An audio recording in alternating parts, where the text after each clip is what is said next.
Ito ang inyong lingkod na nagbabalik upang magbigay ng mga balitang walang bias at pawang katotohanan lamang. Ito ang Bayang Pinas. Ang isyong ito ay naging usap-usapan sa buong bansa at iba't ibang social media platforms. Muling umingay si Atty. Vic Rodriguez, ang dating Executive Secretary ni former President Rodrigo Roa Duterte matapos niyang ilabas ang kanyang mga bagong pasabog laban kay Presidente Kuting. Sa isang matapang na pahayag, inihayag ni Atty. Vic na mayroon siyang alas na tiyak na magpapabagsak sa kasalukuyang administrasyon.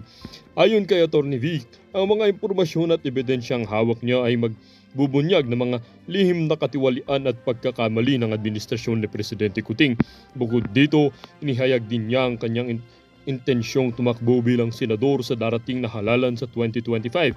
Ayon sa kanya, panahon na para magkaroon ng bagong boses sa Senado na magbibigay ng tunay na serbisyo at mag-aangat sa interes ng mamamayan.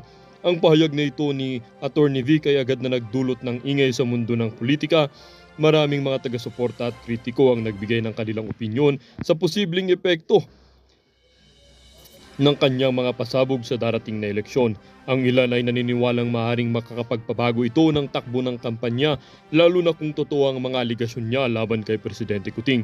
Sa kabila ng mga banta, nananatiling kampante ang kampo ni Presidente Kuting. Ayon sa kanilang tagapagsalita, walang katotohanan ang mga paratang ni Atty. Vic at isa lamang itong hakbang upang guluhin ang administrasyon.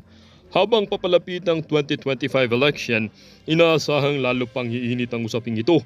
Tiyak na magiging masalimuot ang labanan sa politika, lalo na't kapwa may matitinding impluwensya si Atty. Vic at Presidente Kuting. Patuloy na babantayan ng publiko ang mga susunod na kaganapan at kung paano ito makakaapekto sa hinaharap ng bansa. Para sa kabuuang detalye ay panoorin ang buong video at salamat na rin sa ating mga solid viewers sa walang sawang pagsuporta. At kung bago naman sa ating channel ay huwag kakalimutang mag-subscribe. Pindutin ang notification bell at piliin ang all upang laging maging updated sa mga balitang bago, totoo at walang bias. Dito sa channel ng Bayan, ang Bayang Pinas. Huwag din kakalimutang mag-iwan ng like at i-share ang ating mga videos. Maraming salamat po!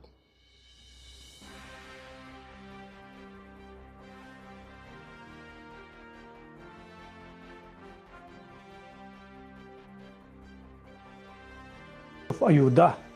So, before you continue, doon mo makikita yung ayuda deklarado, pang-ayuda. But it doesn't necessarily mean na yung buong 500 billion pesos ay talagang napupunta doon sa intended beneficiary of the ayuda. And by any definition, ang ayuda is a stopgap measure. Panandalian lang yan. Hindi mo pwedeng gawing institutional, hindi mo pwedeng i-institutionalize ang ayuda because it's not financially and economically viable na ayuda dito, ayuda doon, and ayuda nation. Hindi magsusurvive. Yun. Mayroon tayong napanood noon na ito po ay hinabol ni Attorney Senador Coco Pimentel. Tumakbo po siya sa Supreme Court. Meron nga po itong isiningit nila na 450 billion na kabuuan nga po nakasama dyan sa 800 billion na unprogram. Ano na po yung update dito, attorney, kasi tumakbo po sila sa Supreme Court? Well, I think the nation is still awaiting for the Supreme Court to decide on it.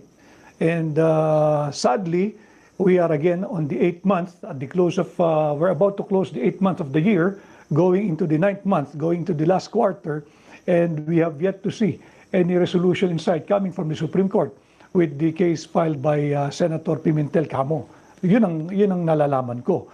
But hopefully, a decision be made soon, and I hope a decision is forthcoming in time for the ongoing deliberation ng budget for 2025 para hindi na maulit itong illegal na pagsingit ng mga unprogrammed appropriation brought about by the Bicameral Conference Committee.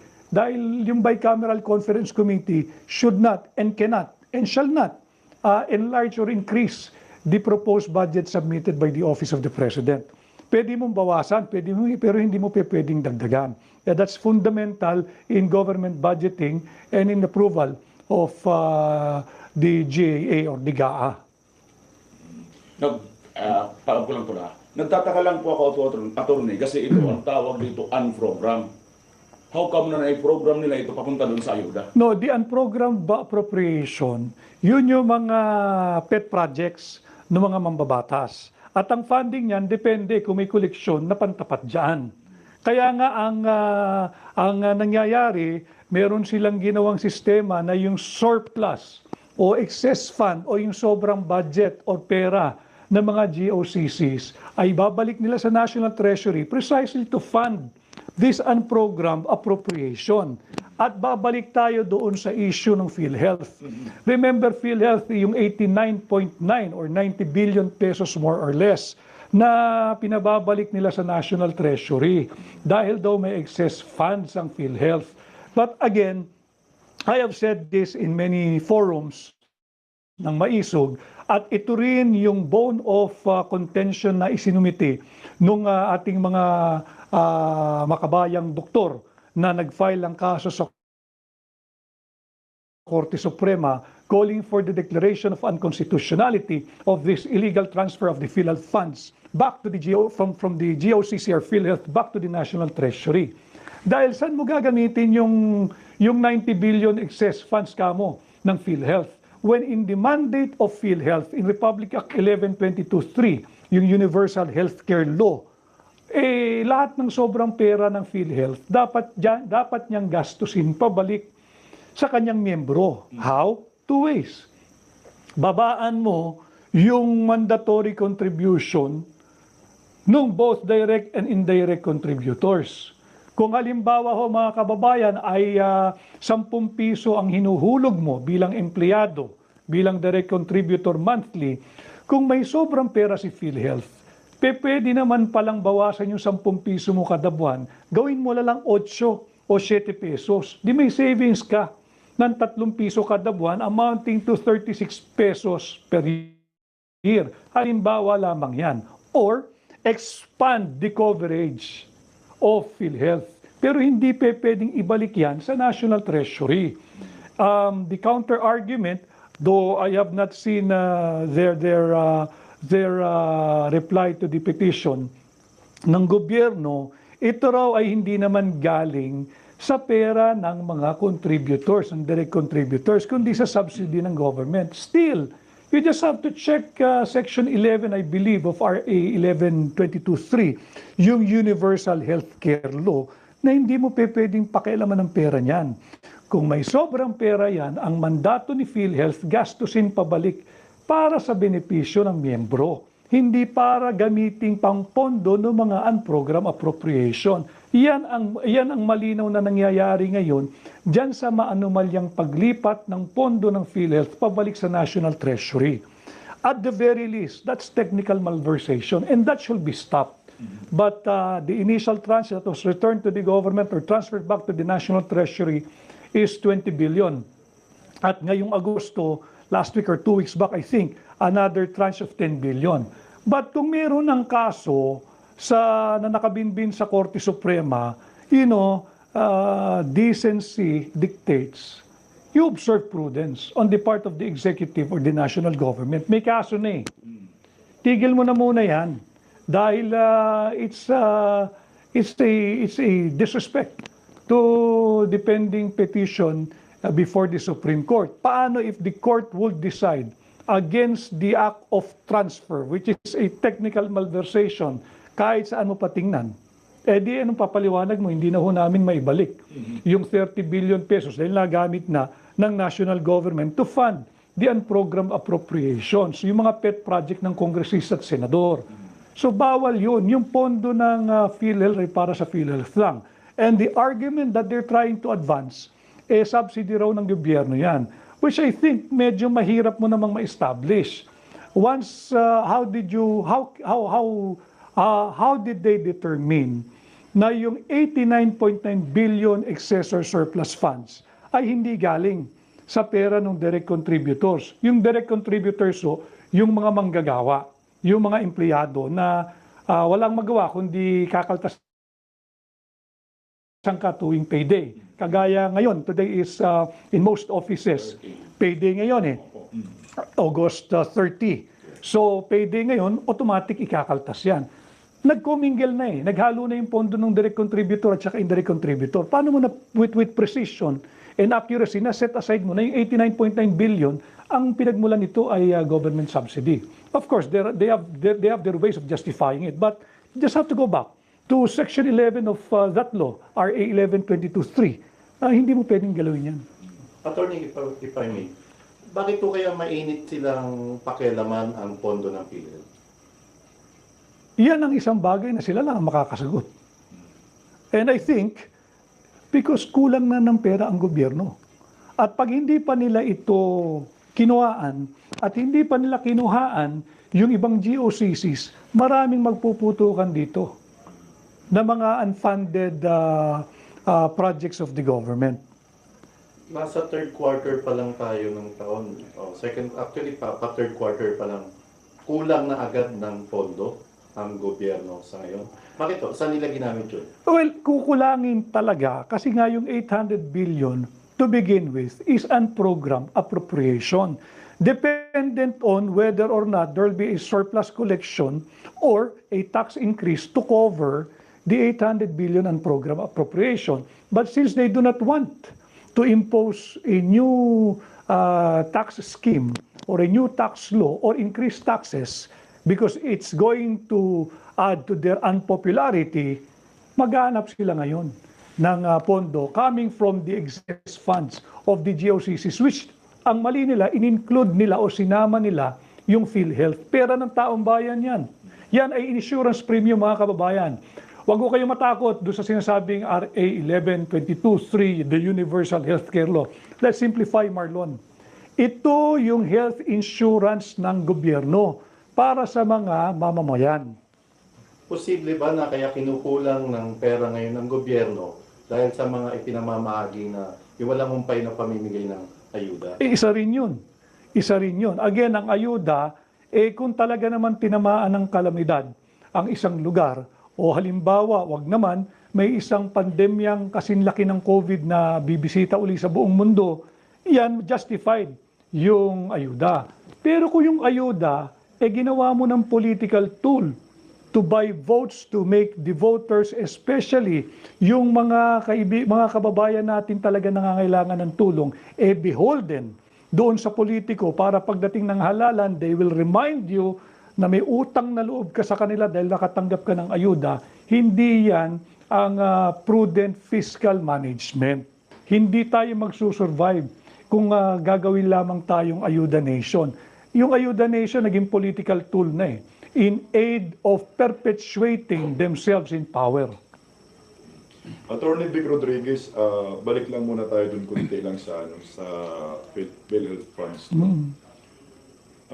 Kung hindi ho ito mapipigilan ng taong bayan, itong ginagawa ng gobyerno na yung mga excess funds sa GOCC ay kukunin, di ba kaya magiging gatasan ito ng mga ganit sa gobyerno?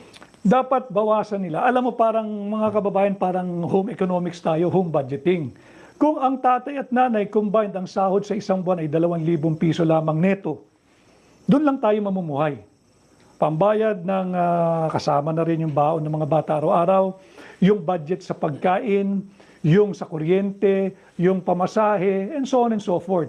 Pero hindi ka dapat lalagpas doon sa 2,000 pesos netong kita ng magulang mo. Combined nung nanay at tatay.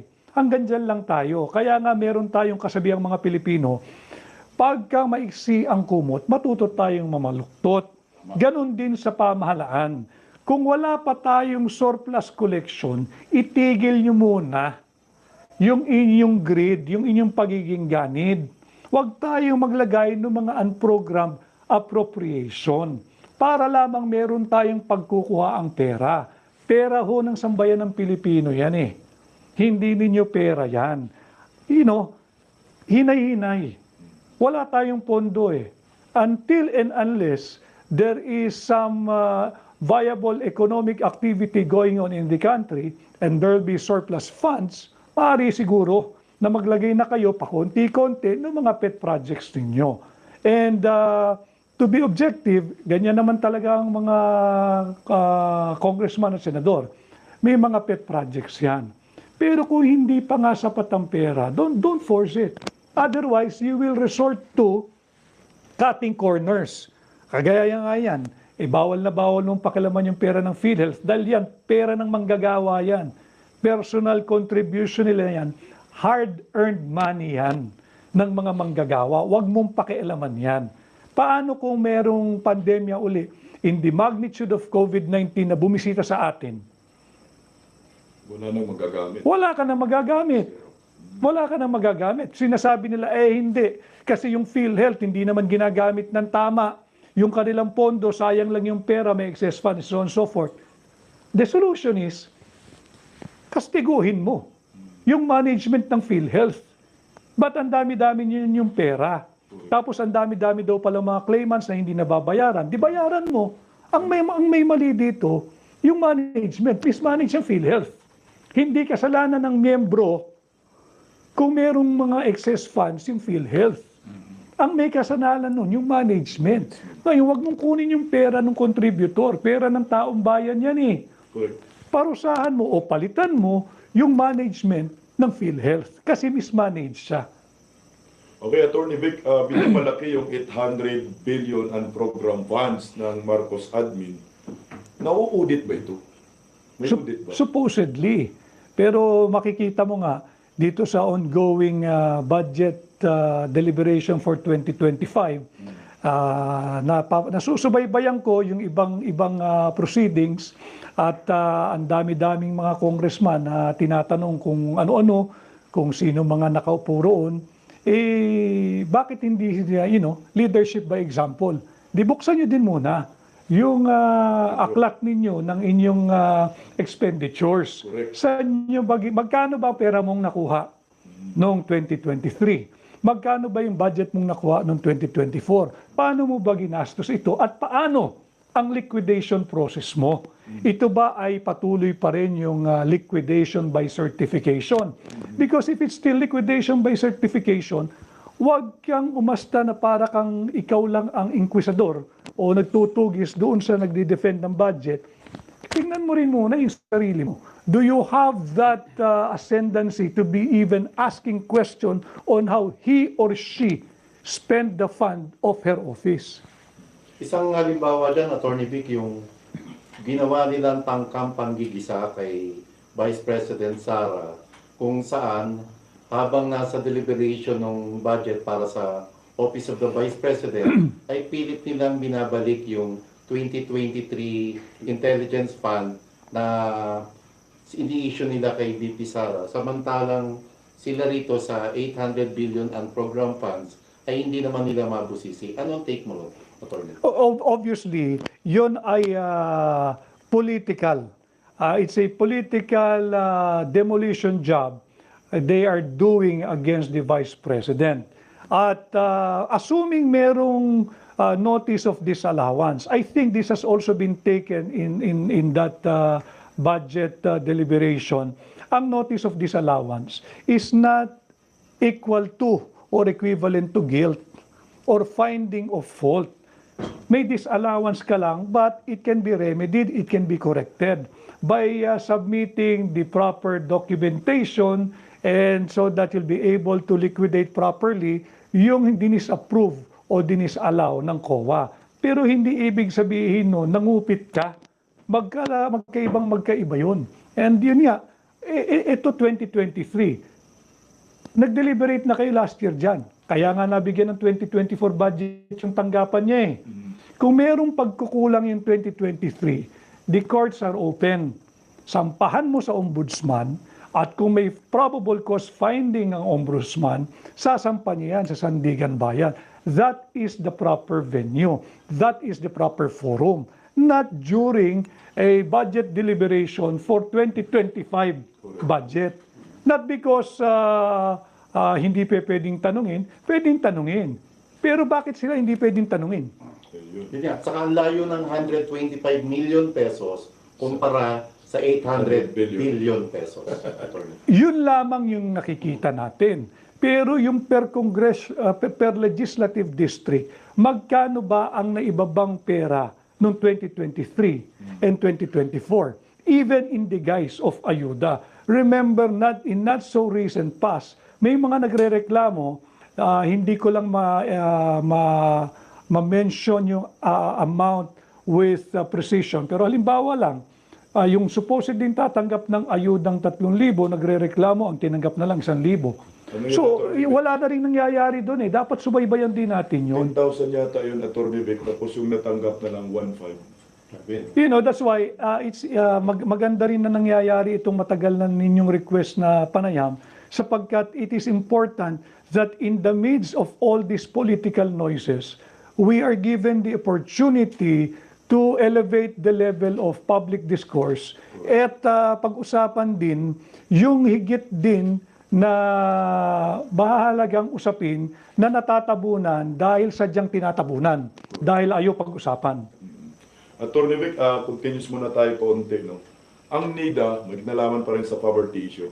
Ang NIDA, naglabas po sila ng poverty threshold na pag ang Pilipino, individual, per person, pag gumastos po ng halagang 64 pesos a day sa kanyang pagkain at 21 pesos per meal, ay hindi ka po may tuturing food poor. Ano po ang inyong masasabi dito? I think to be fair to NEDA Secretary R.C. Balisacan, he made a call to revise this outdated threshold determination na para ang isang pamilya o ang isang tao ay hindi food poor. Because if you're going to use that very obsolete standard na 64 pesos per day at 21.33 pesos per meal, wala yun dahil ang isang latang sardinas pala yung maliit is 30 pesos ba? Tito na, mga ganyan. Di wala ka pang kanin. So yung 21.33 mo, abonado ka pa. So you cannot claim that an individual is not food poor. At pag sinabi mong food poor, by the way, not only because you're able to put something in your mouth. No. Yung nutrition yan. Correct. Maari kang may mailagay sa bibig mo. Bumili ka ng kropek. Bumili ka ng yung chicharon na hangin. Di ba? May mabibili ka nun. May pantawid ka. Pantawid gutom. But it doesn't make you not food poor. Because there is no nutrients or proper nutrition doon sa pinapasok mo sa katawan mo. So let's view it in a very, very proper perspective.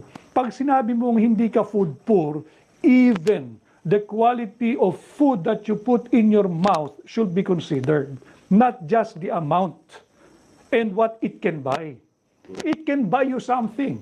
Probably tinapay. Anong sustansya ng tinapay? And then you'll be asked to work 8 hours a day. Bibigay ang katawan ng kahit sinong tao na walang proper nutrition. Correct. Mabalik ako dito, attorney, sa pangyayari ngayon dyan. May nagaganap pong quad, ang tawag doon? Quad committee. Quad committee sa Kongreso na binubrot up nila itong mga convicted criminal. At ito ngayon yung mga nagpapatuo, sinasabi laban kay sa mga Duterte. At si VP Sara, binabato nila ng 125 million na yung pagkakataon na yun ay 2022 at ito namang pinag-uusapan nila ay budget ng 2025. Tapos, itong nakakapagtaka. Sama-sama na ngayon dyan yung issue kay Pastor Kibuloy, kung gaano nila ipitin si General Bantag at itong si Congressman Teves dati. Dito tayo kay Congressman Teves at yung pang-iipit kay VP Sara. Bakit ganon? Ang kriminal, convicted criminal na si Franz Castro ay hindi tinanggal ng Kongreso, samantalang ang hindi pa convicted na kriminal ay hindi pa convicted si Congressman Teves, tinanggal nila. Tapos si Pastor Kibuloy na hindi pa rin convicted, pinadalhan nila ng libo-libong mga pulis, mga sundalo. Ganon din kay BP Sara, ang gumigisa sa kanya ngayon, Convicted pa rin. convicted. Ano ang nangyari sa Kongreso ngayon, Atty. Vic, sa inyong pagtingin? Yung kay VP Inday Sara, bago ko makalimutan, yung 125 million Yes. confidential fund, I think yan yung, ang better question dyan, saan galing yung 125 million? Kung kini-question nyo yan, dapat i-implead nyo rin or isama nyo rin sa investigation yung pinagmulan ng pondo. Saan ba galing yung pondo? Saan na po? I think there was a letter sent by the Office of the Vice President to the Office of the President inquiring whether she could be given or she could be a recipient of a confidential or intelligence fund. And then sumagot naman ang Office of the President in the affirmative. Yes, you may, and to the amount of 125 million pesos.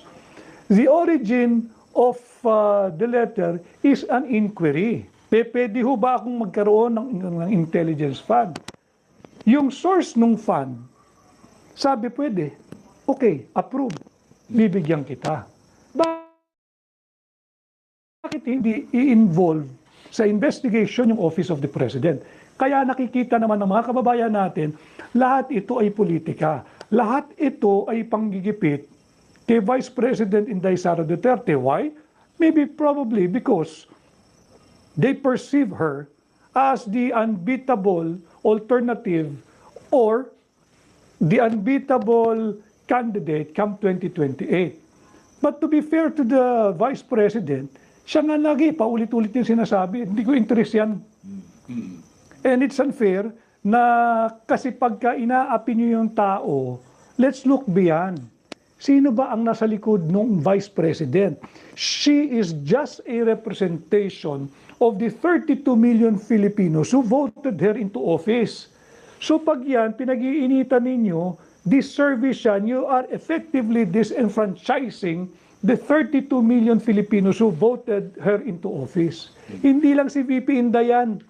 Siya lang yung representation ng taong bumoto sa kanya. So mga kababayan, kailangan maunawaan ninyo. Hindi lang ito tungkol kay VP Inday Sara. Ito'y patungkol sa ating lahat. I, myself included, who voted for her as Vice President. Dinidisenfranchise tayo dahil lamang sa maling pamumulitika ng mga gustong maging Pangulo. Attorney, binanggit mo yung sino nasa likod. Ngayon, halatang-halata dun sa Quad Committee na may collective effort para gibain at sirain yung previous administration, particular ang pamilya Duterte. Sino sa tingin mo ang nasa likod para diktahan itong mga miyembro ng Quad Committee? Walang ibang papaaring tingnan yan kung hindi yung pinakamataas na namumuno sa House of Representatives. Hindi ba? Yung speaker, si Speaker Romualdez. In the same vein, pag may nangyayaring panggigipit o kaguluhan sa Executive Department, ang titingnan mo, it goes all the way to the top, the Office of the President. Ganon din sa Senado, ganon din sa Supreme Court. Pagka may sinasabing miscarriage of justice, hinahayaan, etc., etc., hindi mo maiiwasan kundi tumingala at tingnan mo yung pinakamataas.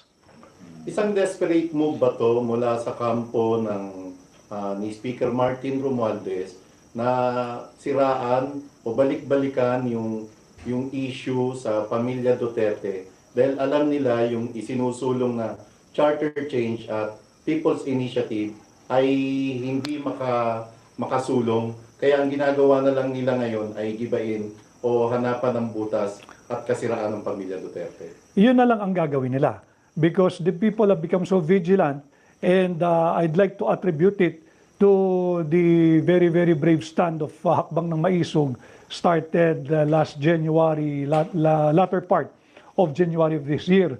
Nung ang natatanging issue ng Maisog noon ay labanan yung pambibili ng pirma ng tao, yung signature drive ng nasa gobyerno para palitan o kalikutin yung ating saligang batas. And this move doomed from the very beginning eh, na may 88% rejection based on the survey. Ayaw ng Pilipino. Not today, not tomorrow, not anytime soon. Ayaw ng charter change. So doon nabalaho sila, na stop ball sila for the time being. Pero wag tayong papasiguro. Ito'y patuloy na pagtatangka nila dahil that's the only way for them to win and continue their ambition to perpetuate themselves, their family, and their allies into office. Yan lang ang tanging paraan. And probably all the way a shift to from the presidential form of government to parliamentary. And I hate to say this, but also I think merong foreign power at play here. Dahil hindi rin nila maisulong ng basta-basta yung kanilang agenda na tayo ay isubo na at pumasok sa isang gera na hindi naman natin kagustuhan laban sa ating kapitbahay na China. So they are really moving heaven and earth, funding everything and everyone para lang magkaroon ng palit ng gobyerno from presidential to parliamentary without going through election at matuloy din yung kanilang plano na gamitin tayong mga tau-tauhan o pawn para bang sa chess sa gera laban sa China. May legality ba, attorney, doon sa mga convicted criminals na ginagawa nilang witness ngayon dyan sa kanilang pagdinig? Maraming pang katanungan dyan. Paano nakalabas yan? Yan ba'y may court order? Correct. Dahil convicted na yan. And marami rin naman ako natatanggap na apparently, but hindi rin nila sinasagot, ito raw ay inilipad o binahe using a private jet. Bakit napaka-special naman ang treatment sa mga ito? At hindi ba maaaring yung members of that Quad Committee ang nagpunta sana sa Davao dahil convicted na ito eh, and do the hearing inside the penal colony where these convicted felons are confined. Di doon kayo mag-hearing, ginagawa naman talaga yan eh. Bakit kinakailangang ilipad pa yan and who paid for the chartered plane? Or if it is a commercial plane, sino nagbayad yan? At wala nga tayong pera eh. So, hindi ba mas risk-free na wag mo nang palabasin ng penal colony yan at magpadala ka na lang ng team doon?